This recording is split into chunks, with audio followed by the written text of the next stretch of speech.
বইয়ের সিলেবাস পাল্টাইছে সরকার, জুলাই আগস্টের বিপ্লবের ঘটনা ঢুকাইছে। কি ঘটনা করেছে সেটা না দেখি। এটা পঞ্চম শ্রেণীর বাংলা বই।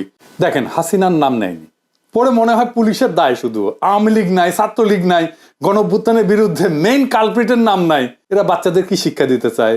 যদি বইয়ে হাসিনার নামই লেখা না হয়, আওয়ামী লীগের নামই লেখা না হয়, তাহলে গণঅভ্যুত্থানটা হইলো কার বিরুদ্ধে? জনগণ তো হাসিনার বিরুদ্ধে দাঁড়াইছে। পুলিশ তো প্রতিরোধ করতে গিয়ে নিপীড়ন করছে। এই নৃশংস প্রতিরোধের দায় কেবল পুলিশকে দিচ্ছে। কেন হাসিনার নাম কেন নিচ্ছে না? বাচ্চাদের জানা উচিত না হাসিনা জোর করে ক্ষমতায় থাকা এবং তার অপশাসনের বিরুদ্ধে আমরা ফাইট করছি। আমাদেরকে এখনো কারা হাসিনার রাজ্যে রাখতে চাচ্ছে, যে রাজ্যে হাসিনাকে কালপ্রিট বলা যাবে না? তো কে লিখেছে?